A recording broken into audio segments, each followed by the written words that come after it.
Hello, everyone. This is Raise Your Voice as part of the Fans First Sports Network. I'm your host, Brett Rutherford, joined as always by my good friend and co-host, Darby Robinson.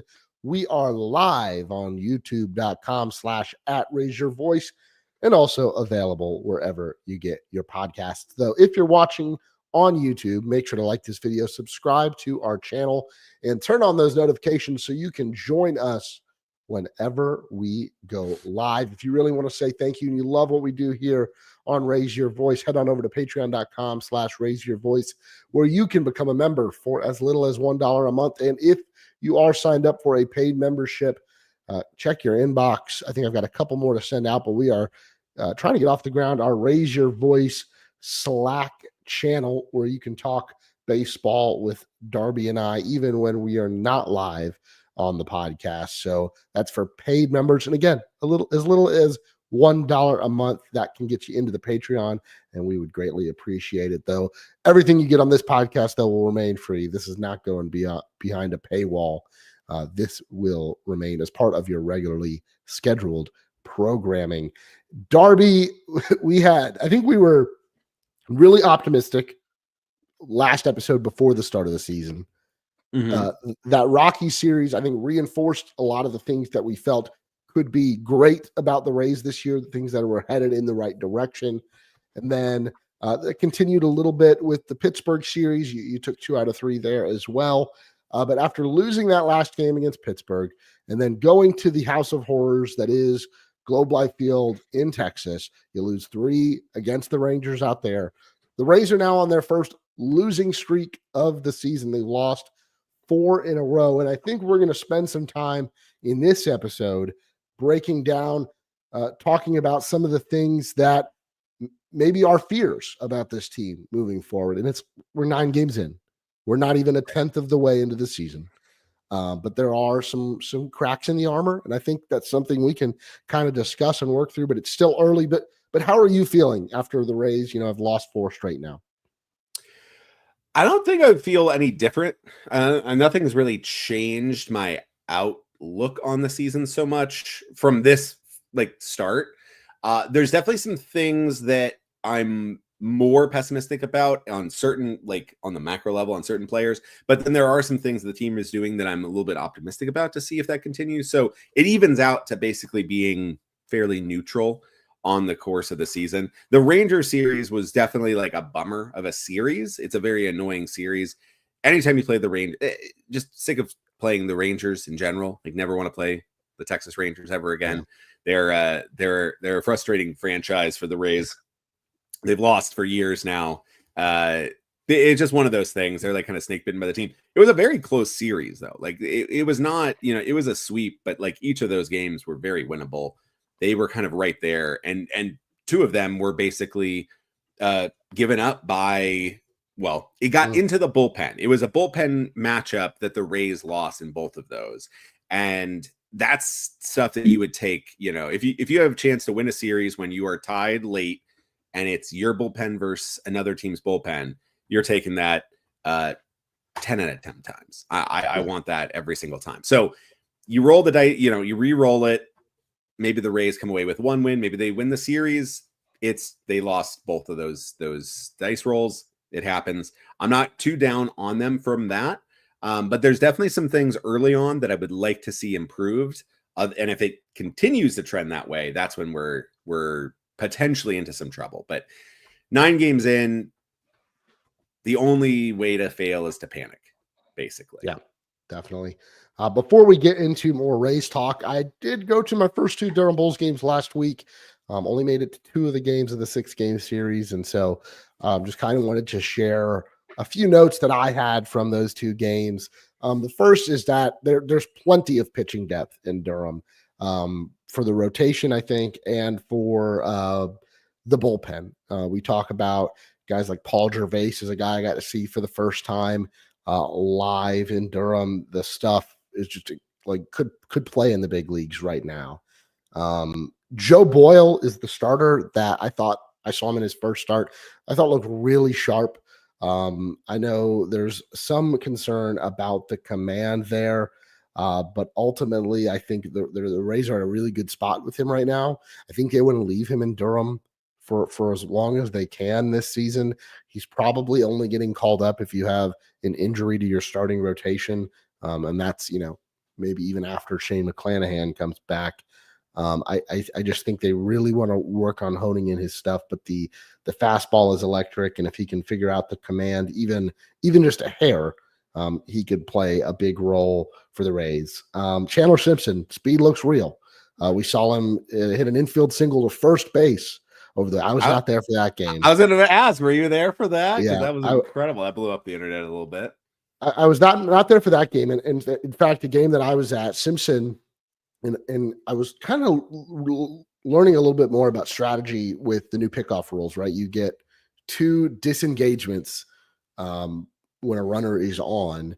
Now, you can make a third pickoff move, but you have to get the runner out or else they get the next base.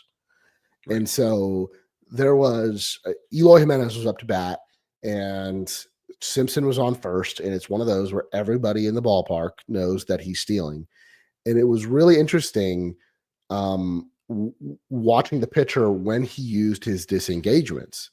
And so he didn't use his second disengagement until he got 2 strikes on Jimenez.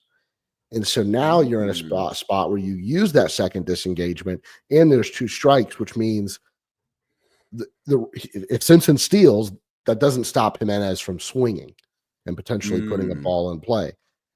And what happened was you got a fly ball to right field that was caught. Simpson must not have heard the ball off the bat, had no idea where the baseball was. The second baseman did kind of like a deke move, like the throw was coming down and was going to apply a fake tag on Simpson. So Simpson pops up, has no idea where the ball is, and was doubled up at first base. So that was interesting. Maybe another, just quirk that we have in baseball now with those new disengagement rules. I don't think it's necessarily bad for the game, but something that was interesting and something I guess Simpson is going to have to figure out as well, because sometimes I think runners will wait for that second disengagement because then they're probably going to go home here, and now I'm going to take off. So that was interesting. Carson Williams, a lot of swing and miss in his plate appearances that I saw. Just some bad swing decisions. Pitchers were really able to work freely against him, throwing breaking balls in the dirt. And I think that's just a part of it, something about his game that he's had his entire time as a prospect, where the defense makes up for it and the power makes up for it. But now facing a higher level of pitching every day, he's starting every day at shortstop for Durham. I think that's going to be a bit of a learning curve for him. And I think I feel a lot better knowing that the Rays have Ha-Seong Kim that could be coming back. I think someone said like rehab assignment end of this month, which would maybe put him even more ahead of schedule. But for now, you still have him and you still have Taylor Walls, who defensively has looked incredible to start the season. But yeah, it's a couple more weeks before the Bulls have another homestand. But I think there's a lot of depth there, a lot of good depth there for the Rays. Eloy Jimenez looked good. I saw him play outfield for a little bit. I don't necessarily want him out there. He looks a little stiff, but was swinging the bat well. And I think if called upon, he could play a role for the Rays. Let's get back to the Major League squad, though. I want to talk about some slow starters, some players on this team. This is something that we saw a lot of last year. But let's start with Yandy Diaz. Yandy Diaz, so far through 40 plate appearances, has a slash line of 158, 175, 211. That's good for a 7 WRC plus, which WRC plus numbers right now are all over the place. So I don't want to take those like too crazy. Like one more hit might be like 40 points of WRC plus. For context, the leader, other than Josh Lowe, just has 2 plate appearances. The leader in WRC plus for the Rays is Johnny DeLuca with a 191, and Johnny DeLuca is hitting over 400. Like credit to Johnny DeLuca for putting the ball in play and making things happen. But I don't want to take too much stock into Yandy Diaz's 7. But those numbers are struggling. He's only drawn like 1 or 2 walks, not striking out, but he's just not lifting the ball. A lot of ground ball Yandy. And a couple thoughts that I have. One is I'm not worried about Yandy Diaz figuring it out and finding his groove this season, but while he's playing this badly, it really sapped the offense, continuing to have him at the top of the order and not being able to get things going for these other guys. It really shows on this team when he's not hitting. The biggest thing from the start of the season, and that is sort of my big sort of point where I'm like, I'm not panicked at all from the start of the season, but it is the frustrations come from the innings are finding the guys who are slumping, because the Rays as a team are actually hitting fine. They're hitting middle of the road as a team on WRC plus. They are walking or they're walking could be better. Their batted balls are not terrible, but like it's all grounding or into just fly balls, not like with any pop. The biggest thing though is that they're not striking out as much. They're making contact, but the problem is with that, you cannot have guys like Yandy at the top, and then as we'll talk about, like the catchers at the bottom that are just basically ending innings right there. And Yandy Diaz, like he is, I'm with you. I'm not worried at all that Yandy Diaz is going to figure it out. He's one of the finest hitters in all of Major League Baseball. He will figure it out. He is a sensational hitter, and he's even had some decent contact on the season. It hasn't been like all terrible, but it has been. I mean, like I think Yandy would be the first to say that he's been terrible. Like he has been terrible, like to his expectations. I think there's been some bad luck in there with the batted ball. A lot of it though has been also just reaching on pitches that he shouldn't have, missing the label, missing, his results have been atrocious, especially for the standards that we know Yandy is capable of.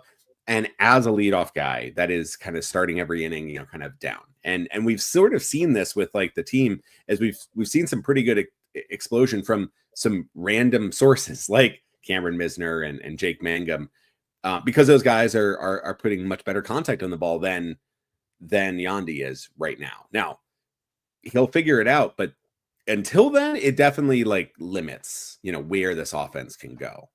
But it's the sign that like if the offense can do anything now without Yandy contributing at all, then it is a nice sign that like, okay, this can maybe be a decent offense when Yandy is back to actually hitting like Yandy. And it gets to the point though where we kind of had this discussion last year with Yandy had a slow start, Randy had an atrocious start, and we kept saying, history shows us that they'll figure this out. History shows us that if anything, they'll have a stretch where they play above what you expect out of them, and then all this comes out in the wash. Out. Mm-hmm. And while that is true, what we saw the Rays last year is they just dug too much of a hole for themselves early on in the season, not winning those games. And so when guys did find more success in the second half of the season, I think we saw a better Rays team after all the trades of Randy and Paredes. The team just played better. It didn't matter because you had already dug yourself too much of a hole. And so I think that's where I'm worried about this year is Yandy is a year older. At what point do we start to expect a decline? And we're coming up. The decline started like after he wins the batting title. Like I didn't think we would see a better Yandy season after that. Mm-hmm. But he's playing every day.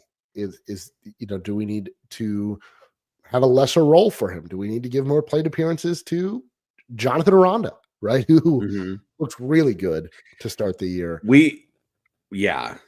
My jaw. I know we're talking about the slow starters right now, but my jaw hit the floor on the home run off of DeGrom for Aranda, just like off the top of the foul pole. Like that was a mammoth home run.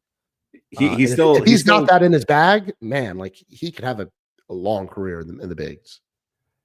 Aranda's, he has been exceptional to start the season. The batted balls, the plate appearances have been very high quality. He is making pitchers work. That at bat against DeGrom was like that. That's the buy stock in Jonathan Aranda. Like that's the like, okay, if he has that, like you said, if he has that in him, that's his like future. That kind of reminded me of almost like classic Yandy Diaz in a way, where it's just total control of the zone. Like DeGrom was pitching really, really solid. He was getting to the end of his his day there, but he was still pitching really well, and he was dotting some incredible pitches down and away that Aranda could just keep flicking foul, and then kind of worked the count a little bit, got into a favorable count, kept fouling off pitches, like just did the hard work to, one of the game's finest pitchers, potential Hall of Famer, DeGrom. And then, DeGrom came in to try to get him out. And Aranda put a monumental power. And that's not really been his game, is more contact and doubles, but he's had two already that have, there was one in Steinbrenner Field that the wind completely knocked down. That would have been, that wind absolutely stole what would have been a monster blast. Like, it was a huge one. And it seemingly, it ended up being a sac fly, but it was destined for very, very far out. That had it been in a neutral park, that was, basically headed to where that ball ended up, at the top of the foul pole. So Aranda's been great. It's been an interesting thing. So if you look at the Rays leaderboard so far, Yandy Diaz is definitely on the lower end. He is 33. So there is a little worry about how much longer does Yandy have? But you do expect that maybe he's not going to be that batting crown guy, but he can still be a high level performer, and he just needs to get back to that. But he is at currently a 7 WRC plus. The BABIP is extremely low. It's under 200. It's 171. So his batting average balls in play has been a trick. He has had no luck there. He's still not striking out. He's only striking out about 10% of the time. So he's just making weak contact. He's not driving any balls. Now, the last game, he did finally get a good piece of contact and drove one over the outstretched glove of Adolis Garcia to put the Rays. He got himself, it was a double. He got himself into tying position. Rortvedt got into third, and then eventually was going to be, he kind of got him in there. But that was like kind of the breath of, that was those things when you see Yandy coming up. Rortvedt somehow got on base, which we'll have to talk about that next. You're just looking at that and you're like, wow, Yandy, this is not the guy you want up at this moment, but that's the guy you should want up. And he did get that hit. He did showcase okay, that is the bat that he has, that power to kind of all fields, not just weak grounders again and again and again. So it was nice to see, but 7 WRC plus. Other guys that are starting slow, you have Curtis Mead, -14. He finally got a hit. He was hitless. He finally got a hit, and it was a big hit in that Texas series. Taylor Walls at 34. It's not good that Yandy is hitting below Taylor Walls in this list. And then the very, very bottom of the list is Danny Jansen and Ben Rortvedt. Both catchers have been atrocious on both sides of the. I mean, both sides. These have been. Everybody's running wild. Ben Rortvedt gave up 4 stolen bases against the Rangers in that last game. 4 stolen bases, which it's directly leading to. And he's also not framing the ball well. He missed. These borderline pitches are just not going his way. Same with Danny Jansen, who's never been a good framer and has been below average at getting people out. But the Pirates are a great running team, but everybody is running on the Rays right now. And to combined, those two guys have gotten 1 hit and 1 walk total. So deeply negative there. I'm wondering, with the catching position, there was a lot of uncertainty at the start of the season. Who was healthy, who was going to be playing, and Logan Driscoll's hurt. AAA, the catchers are a little banged up as well. And I wonder if it was a case of literally all of our catchers on the 40-man are hurt, not hurt to the point where they cannot play. And so we're going to just pick and choose the guys that are going to play through it. And so it's going to be Jansen and Rortvedt. And I hope that doesn't hurt their season to the point where they're trying to rehab on the fly. But I don't know. It just it makes me still 9 games, but it's been really bad. Like Jansen just hasn't looked very sharp. I know he had a couple of runners caught stealing in the first series, but they just looked a little off. Trace Barrera, another guy in Durham, he had a 3 home run game the other night.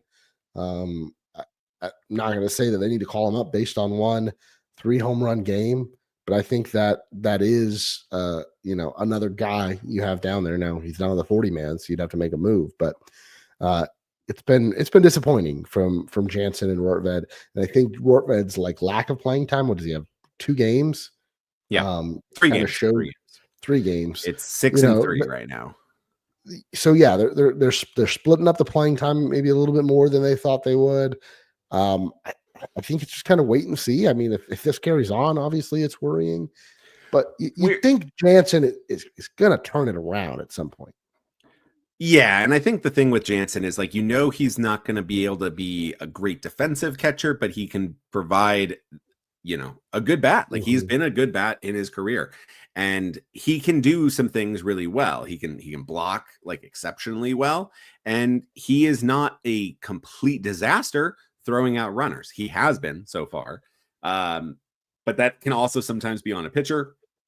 The biggest key though is that if you're not hitting, it's kind of the same thing with Walls, right? Like if you're not hitting, you got to do the other thing really, right, really well. And both have been subpar at the catching side of things. And that has let, teams just get a bloop, easy steal, and now suddenly another bloop and you've scored a run. And that's you can't have that. The other slow starter that we need to talk about, and this has kind of been the key, right? Like this is where the Rays offense should get a lot better, because Yandy Diaz has been terrible. But then the only other bat, so we talked about Walls, who's at 34 at WRC plus.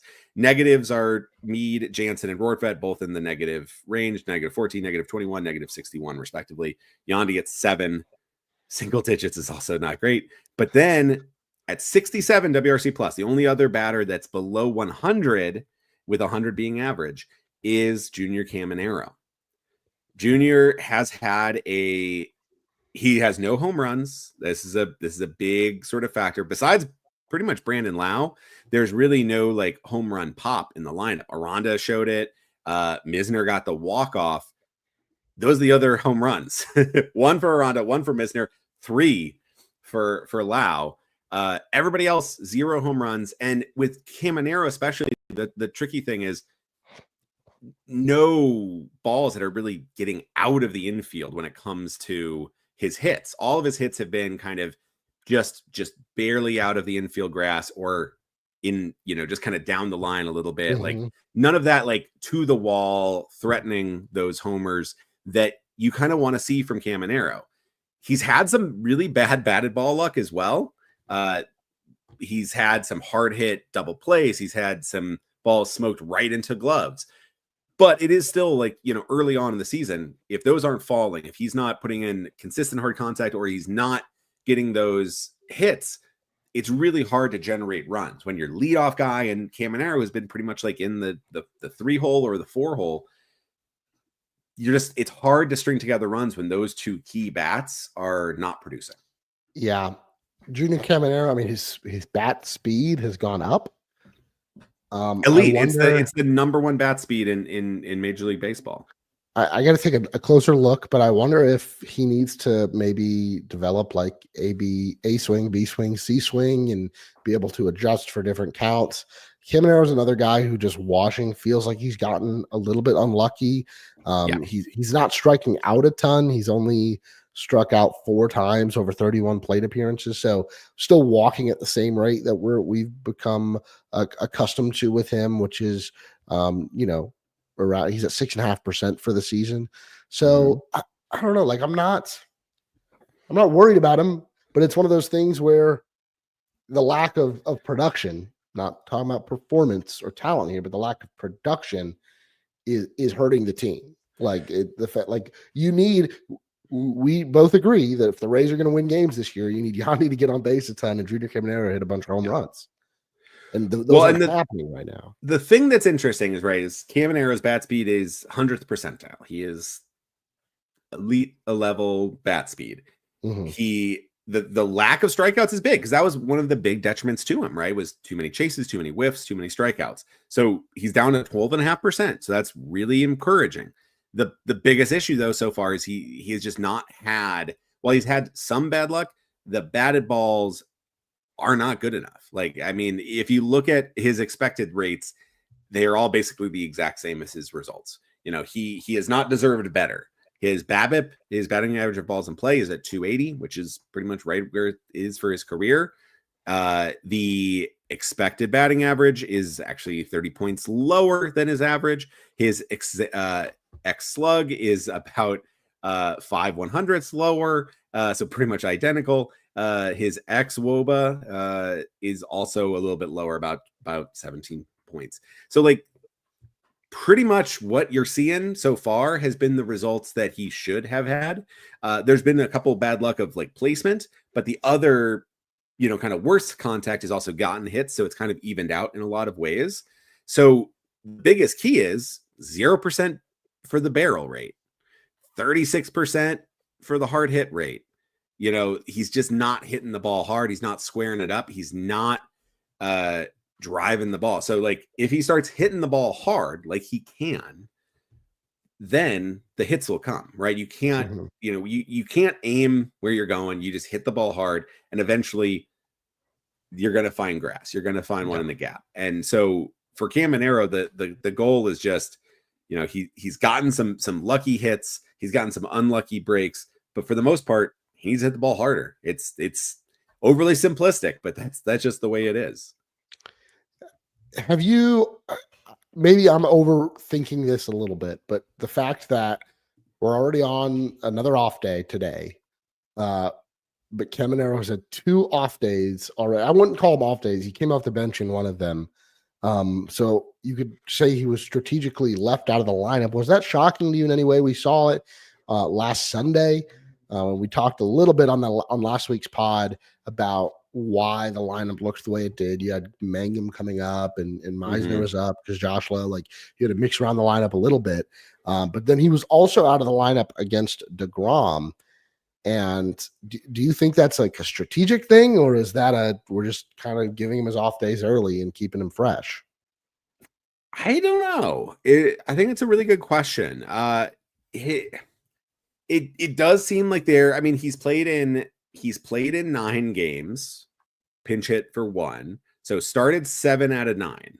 So it hasn't been a ton of like days off, obviously, but 2 in the first 9 is kind of significant for a guy that should be there 100% of the time. And older guys like Yandy and Lau are both just like they played every game.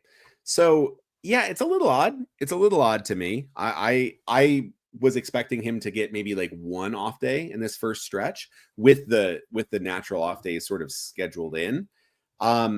It's something that I would say I'm not like overly concerned right now, but it's something to watch his usage to see if he does get more days off as the season goes on. If he is only, but I mean, it could be just specifically certain batters, you know, or certain pitch profiles. Yeah, like DeGrom. Like, yeah. And so is that also a little worrying though, that your top prospect, everyday third baseman, like you're worried about him against the best pitcher, like not the best pitchers always, but certain pitch profiles? Is that a little worrying? Well, it is. It's interesting early on. I wouldn't say it's worrying, but if it's one of those things where you are seeing him, he didn't sit against Skeens. No, that's and true. Skeens is better than DeGrom right now. I mean, like, sorry, Jacob, but I mean, Skeens is insane right now. It's something to keep an eye on. Like if he gets left out of the lineup once again like this next week when you have a Monday off day, I think that's, and you know, it's I would say to see how Cash views these guys, and Cash is always going to mix it up. So yeah, that's why, you know, part of me is like I'm just completely overthinking this. But the other hand, I will say this. To not say that you're overthinking it entirely. I think it's one of those things where a lot of people overthink lineup there's a little bit more panic than people probably should have when it comes to Kevin Cash weird lineups.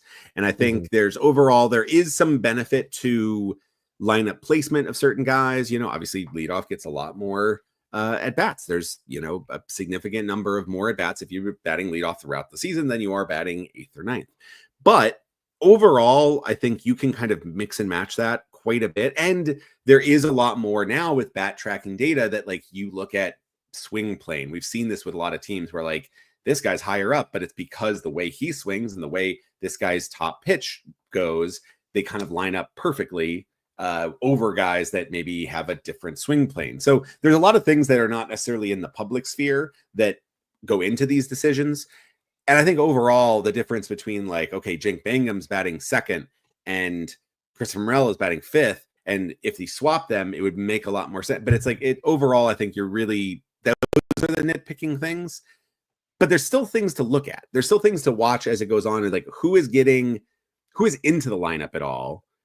Where are they being placed? And really the big key is just rest days, right? Like we have seen Brandon Lowe play every game, which makes sense. He's your best hitter.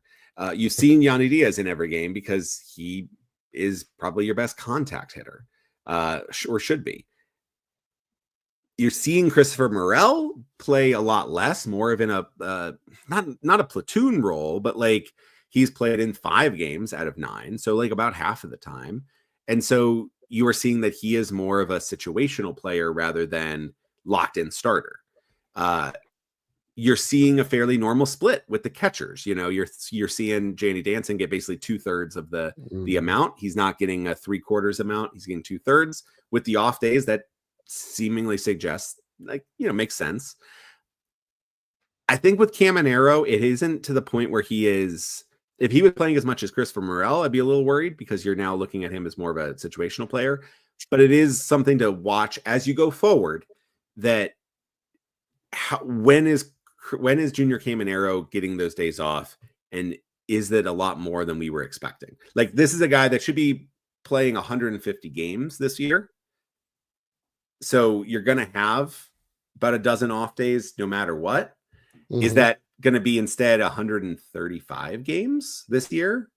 That would be a significant drop lower than I expected if, again, he stays healthy. So that's the thing to watch for me is I'm still expecting 150 games. You set him against Jacob deGrom, that's fine. It's a little odd that you sat him against any Colorado Rockies pitcher. So that's the one. I think that's the only one that I would be like a little bit more like. That's my only one. If I'm looking at the season right now, that's the one game where I'm like, that was weird. Yeah, I would expect him at this point to have one off day, not 2. That's it. And that's all doing it against deGrom and doing it more of like a defense based, like we're just going to try to win this game 1-0 type of thing. I'm okay with that. I'm okay with that. But it is a lot. The fact that he did not start against Colorado one of those games and then came off the bench, a little odd. Not so much that we are saying like it's over, but it's one of those things where it's like, all right, in a couple more weeks, let's see where he's at. Yeah, and it is interesting because Yandy Diaz has played every game and he's DH'd 8 of the 9. He played once at first. Brandon Lowe has played every game at second base. That's interesting. We haven't faced a ton of lefties yet, and I think that's when you'll mix Brandon Lowe's off days in. Taylor Walls has played 7 of the 9. Caballero has 2 starts at shortstop. DeLuca has played 7 of the 9, given Cameron Meisner 2 starts in center field. And so I guess that's where I'm like, is Junior Caminero like viewed on that level of player right now? And is he viewed as a guy where, okay, we can mix in Caballero and Mead and get them their at-bats in place of Junior at this point? So something to keep an eye on, like Darby said, not something that's necessarily worrying right now, but I think it is interesting. Okay, guys that have kind of propelled this offense, not the guys who we're expecting, other than Brandon Lowe, who's looked great. His home run off of deGrom was great as well. He's got 3 on the season. He's been about, as good as you'd expect Brandon Lowe to be. But 2 guys, Jake Mangum, Cameron Meisner, we talked a lot about him last week. they have continued to hit their way into this lineup. And for Jake Mangum, into the middle of the order, Kevin Cash has been doing some really funny things with his lineup. He's hit Johnny DeLuca third. He's hit Jake Mangum third and second. Just, mixing it up, right? Cameron Meisner's been hitting sixth for the most part. And some of this just have to do with lefty righty balance. But these two guys, and let's start with Cameron Meisner. Is this a mirage, like his level? And I'm not saying he has to produce at whatever his WRC plus is, which is like probably that's a mirage. That's a mirage. That's a mirage. If we're talking just the WRC plus of 171, which is like prime Bonds, I'll say that one might be a mirage. But is Jake Mangum like worthy of a major league spot and like regular playing time? That, like, he looks the part. Major league spot, sure, absolutely. Have you seen some of these major leaguers? There's some pretty mediocre guys out there. No, Jake Mangum. Here's the thing I will say this with Meisner and Mangum, I do think there's a question, right? Like, is it a mirage that these guys are? I mean, they are propelling the offense right now. Yeah, probably. They're probably both going to come crashing back down to earth. But there's definitely some things that I'm like seeing that are like, yeah, that actually could be a pretty good player. Both Mangum and Meisner have looked pretty decent in the outfield. You're right. They played well. They've also looked really good on the bases. I mean, Mangum has definitely taken advantage of getting on base and stealing some bags. They're very different players. The thing with Mangum that's fascinating is that he is obviously a high contact guy. He is putting the ball in play a lot. He doesn't hit the ball very hard, but he also doesn't strike out. So that's the key, right? Is he is a different type of like bat that the Rays have had. I think somebody called him like the Mississippi Ichiro. Was that one of the things that was going around the internet? I think so. But it's that similar thing, right? It's like just like slappy kind of, just put the ball in play and run. And I do think that's something we see this with like somebody like Luis Arraez to the extreme level. Whereas how much value is it where you're just not striking out, but you're putting the ball in play, but you're not putting the ball in play super hard? And there is there's a lower cap on that value. However, in this lineup, the way the Rays are built this year, what both of these guys have done is very valuable to the roster because we've seen this come throughout all the offseason. Chad Mottola sort of talked about contact, cutting down on whiffs, cutting down on Ks. Like that's been the big key, right? Like last year, there was so many strikeouts, so many whiffs. You had a lot of bad runners in scoring position luck. And a lot of that comes down to you get people on, can't get people over, and you can't get people in. So far in the season, we have seen the Rays actually be able to produce some quality contact. And we've seen it from some odd sources, like Christopher Morel has cut down his K rate.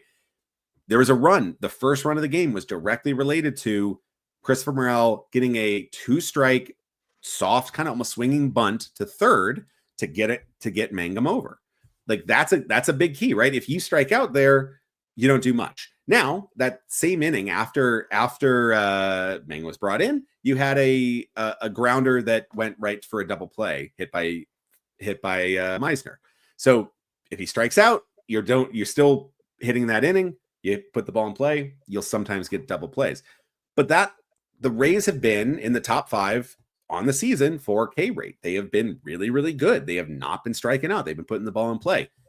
If they can continue to do that, but then have guys like Yandy and Caminero put some charge into the ball, suddenly getting a guy to second, and then you got a guy like Jake Mangum who can maybe just do a little slap hit that maybe sees a hole and drives in a run. Maybe just gets Caminero to third. Maybe it's just a grounder to the right. Maybe it's a sac fly. There is a value to that. And I see somebody like Jake Mangum, especially off of the bench later on in the season, as one of those guys that you can come in as a pinch runner, defensive replacement, or that pinch hit style where it's like you just need to get contact. There's a runner in third. There's less than 2 outs. We just can't have a strikeout. See what we can do. There is value there. The contact rates, like, is he going to be the batting like this? No. But can he be like a 99 WRC plus guy? Sure. Absolutely. That's super valuable for the bench. Like with Oh, good yeah. defense, like we're talking like that's what we were hoping for from Johnny DeLuca. Cameron Meisner is somebody really interesting. You got to see him a lot more last year. But he is somebody that's been kind of interesting to me in terms of he was the first guy called up, right? He was the guy that like was up before kind of the injury sort of forced their hand. He was the guy that got called up for the Palacios injury pre-season or pre-opening day. Yeah. So he has been starting more in center field than Mangum, which I'm a little surprised about. I thought Mangum would be the better defensive. I agree with you. And I think that Mangum is. So that's interesting, just based on what I've seen. So that is interesting that the Rays have chosen to play Meisner in center when DeLuca is not out there. I think they both bring different things to the plate. Like you said, the hot contact is there for Mangum. I think Meisner has a little bit of the higher upside. I think Meisner is going to steal a ton of bases. He's got a little bit more pop. I think he's more toolsy than a Jake Mangum. I guess the biggest question I have is Richie Palacios is somewhat close to joining this team. It sounds like he was a little bit delayed. The finger fracture that he is recovering from, I don't know if he's going to require. I imagine they'll send him to Durham for a short period just to get some live action swings in. But maybe there's still something going on in like extended spring where he could do that. What do you do when Richie Palacios is healthy and ready to rejoin this team? Does he go to AAA or does one of these guys go to AAA? I think there's two things to it. I would think, judging by the way the Rays have called these guys up, I would think the order would be Richie Palacios, then Cameron Meisner, then Jake Mangum. Now, we've also seen Mangum used at higher ports in the lineup. We've seen him kind of play, I think, as much as Meisner already in terms of games, and start every single one of them. So that's been a little interesting too. So like maybe has Mangum like kind of moved up ahead of Meisner in terms of what they're looking for? I don't know. What Palacios brings you though, which I think he is getting, I think that some people are talking like, what is Palacios going straight to Durham when he comes in? I don't think that's the case. I think Palacios is coming to the Rays and somebody is going down. Palacios gives you exactly what Motolo has been looking for. Like for the rest of the team, the approach is contact, put the ball in play, low whiff, low K. So I think Palacios absolutely is coming back to the Rays when he is healthy enough to come back.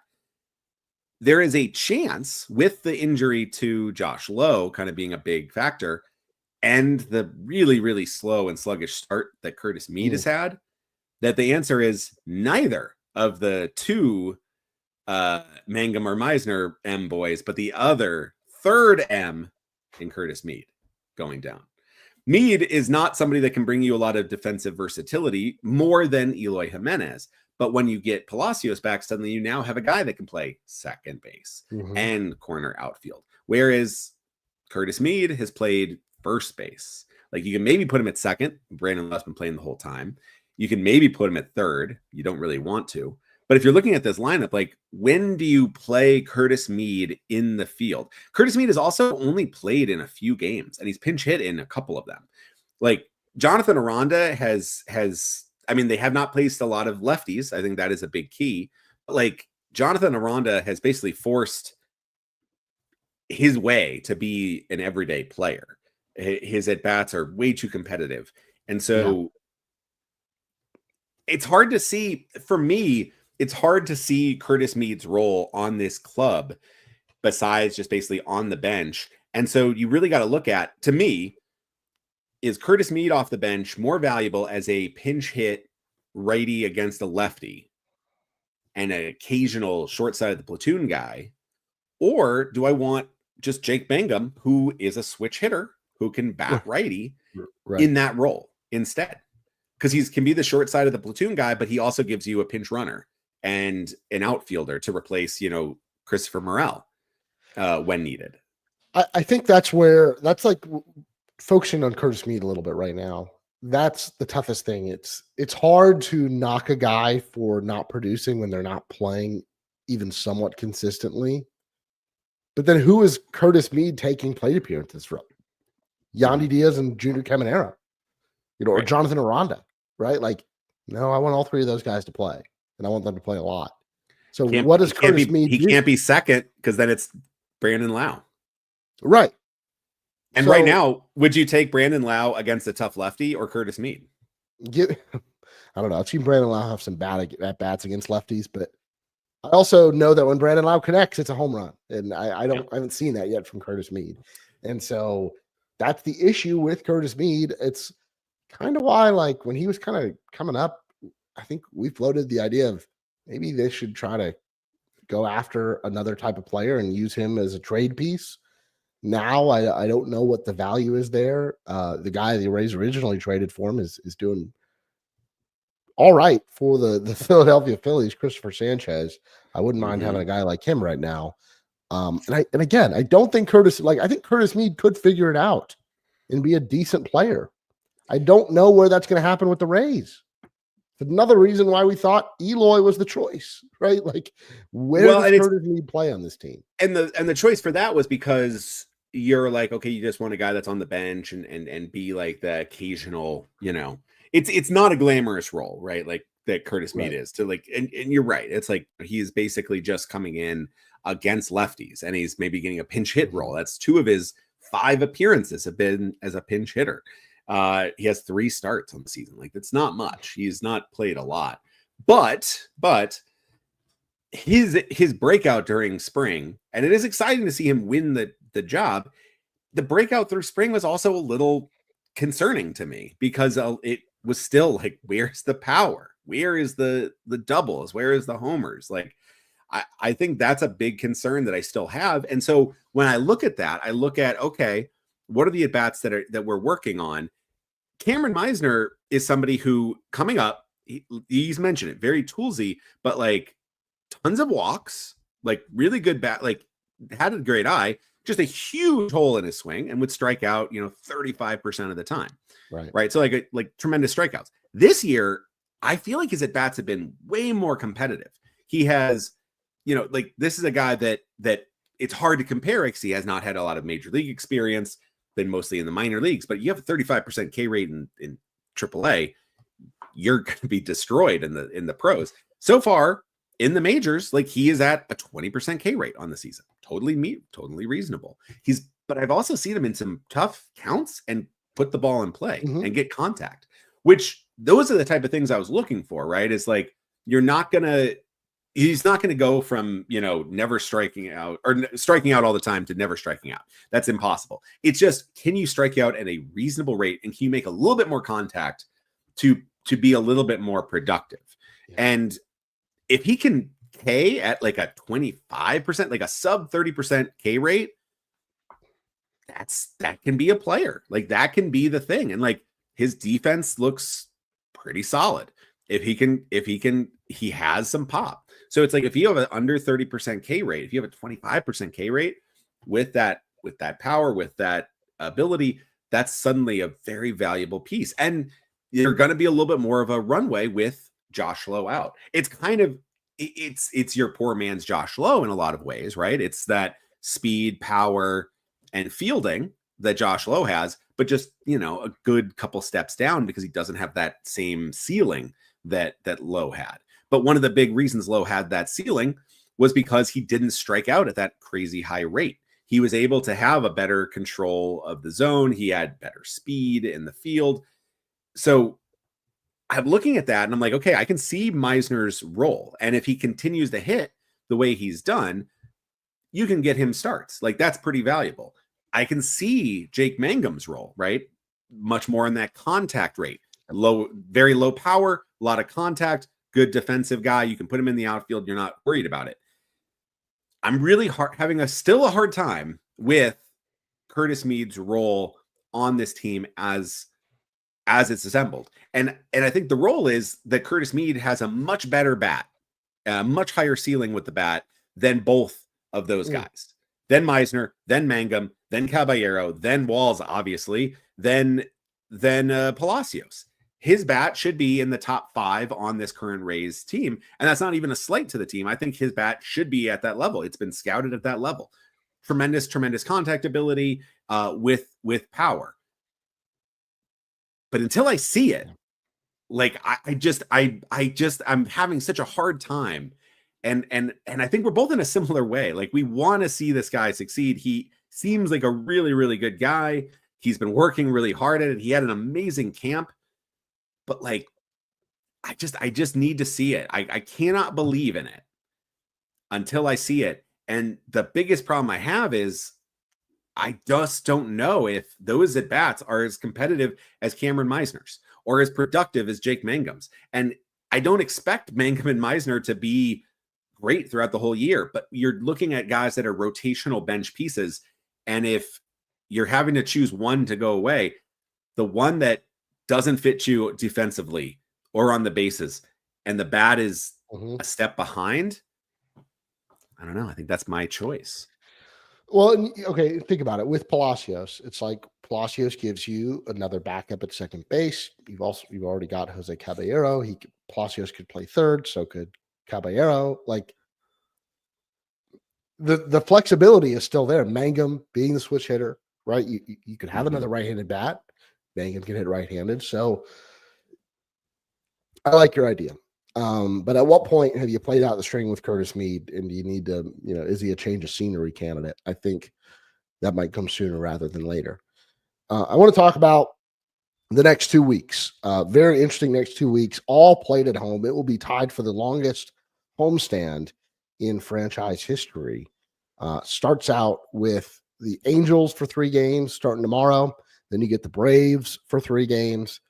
Then the Red Sox and the Yankees come to town. You get 3 against the Red Sox and 4 against the Yankees. So that is 13 straight games at George Steinbrenner Field. And I think this first week of this homestand is really important. I think you might struggle with the Red Sox and Yankees. So how many wins can you pick up against an Angels team who actually is playing pretty well to start the season, and a Braves team who's doing the exact opposite? These are the teams you match up a lot better against, though. And I really feel like you need to win both series. No game is a must-win game in April. But you just lost 4 in a row, and maybe the 2 best teams in your division are coming to town the following week. Like, you got to figure some things out here. Pick up your wins now, because you'd hate to go through this homestand and get on the other side when you're traveling to your first West Coast road trip of the season and only have picked up 4 or 5 wins. Yeah, it's a big homestand. It's a tough, like, to start the season. You start with the Rockies, who, listen, they're not great. They're not great. But then you got the Pirates, who are like a fairly solid like team that has, they're a tricky club, right? They just walked off the Yankees. You got the best pitcher on the planet. I mean, like, Paul Skeens is the best pitcher right now. Like, maybe some of the best stuff we've ever seen from any pitcher, like insane stuff at somebody so young. So already on that, like, is this guy a Hall of Fame track if he stays healthy? So like, the Pirates are not a cakewalk team. You have the Rangers, who are always a tough one. And then, like, the rest of these clubs beyond this even homestand, you have like the Diamondbacks, the Padres, and the Royals. So this homestand, when you have 2 division rivals and 2 teams who are, like you said, the Angels are playing a little bit better and the Braves are definitely playing a little bit lower. You kind of think both are kind of probably going to regress towards, they're going to cheat, they're going to hit each other on the way down and up. So you want to try to be able to take advantage of maybe where they are right now.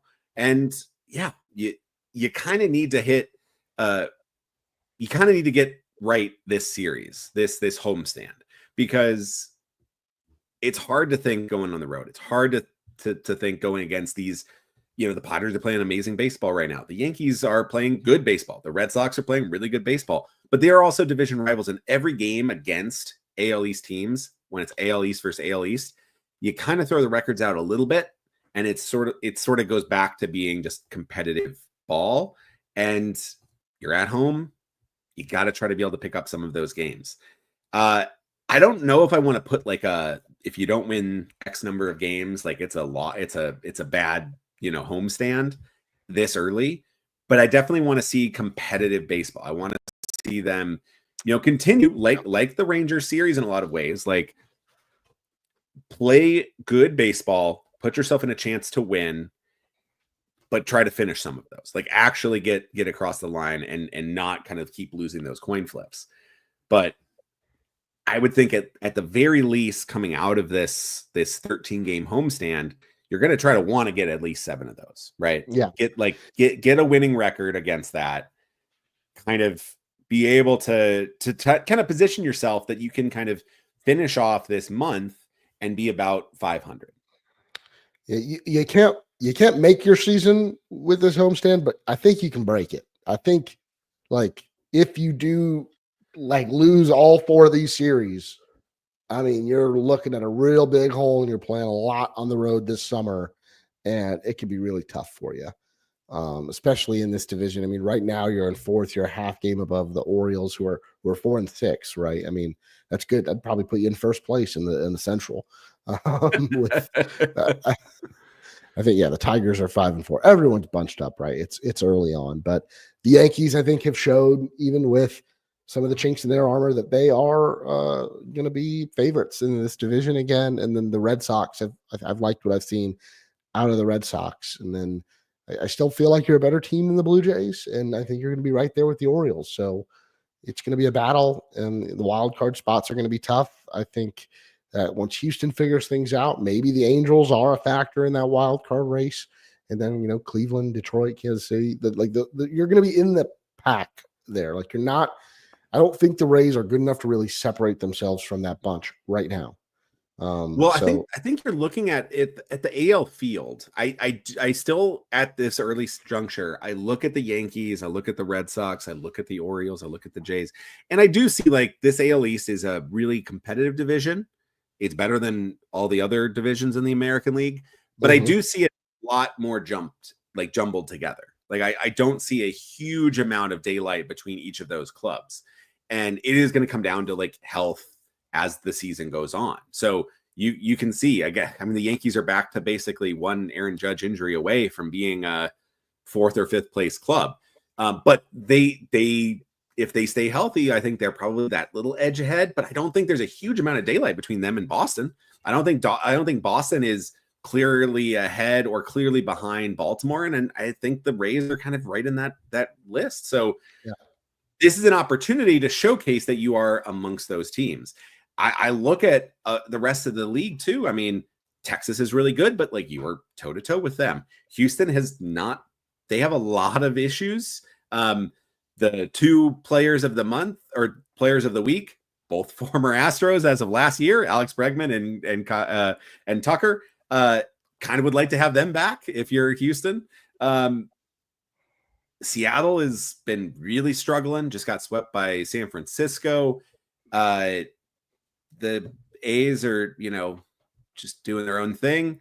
They're going to be a spoiling club for most of the season, though. I don't know. Like you look at it, it's a pretty wide open field in the American League. I think the best teams are in the American League East, but I think it's a pretty wide open field. So if you're the Rays, I think you're right. Like you don't want to blow your season too early.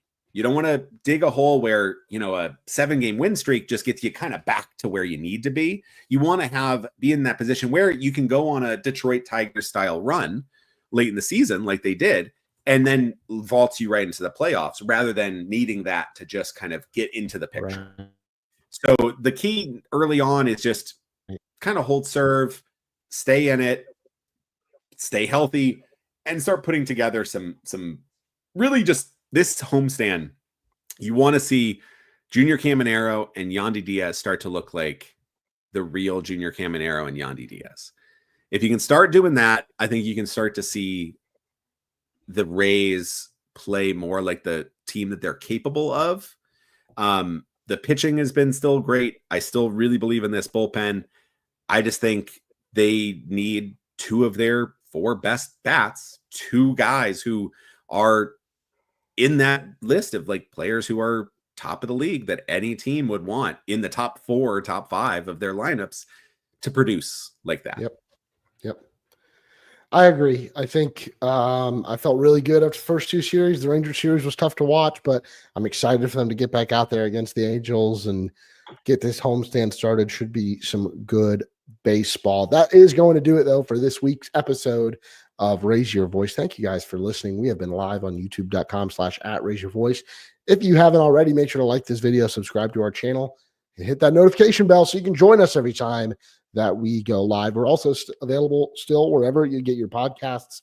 Leaving a rating and review on Apple Podcasts. That's a great way to spread what we do to more and more Rays fans. And if you really love what we do here on Raise Your Voice and you want to say thank you, head on over to patreon.com/raiseyourvoice, where you can become a member for as little as $1 a month. As I stated earlier, you join that paid membership tier at as little as $1. You can join the Raise Your Voice Patreon Slack, where you can keep the discussion going with Darby and I, even when we are not live on the podcast. So if you're a paid member, check your inbox. I send out those invitations. We're going to keep plugging it, try to grow that thing and have some fun with our fans and listeners in there. As always, make sure to head on over to draysbay.com to check out all of that great Rays coverage. Once again, thank you guys for listening, and we'll talk to you next week.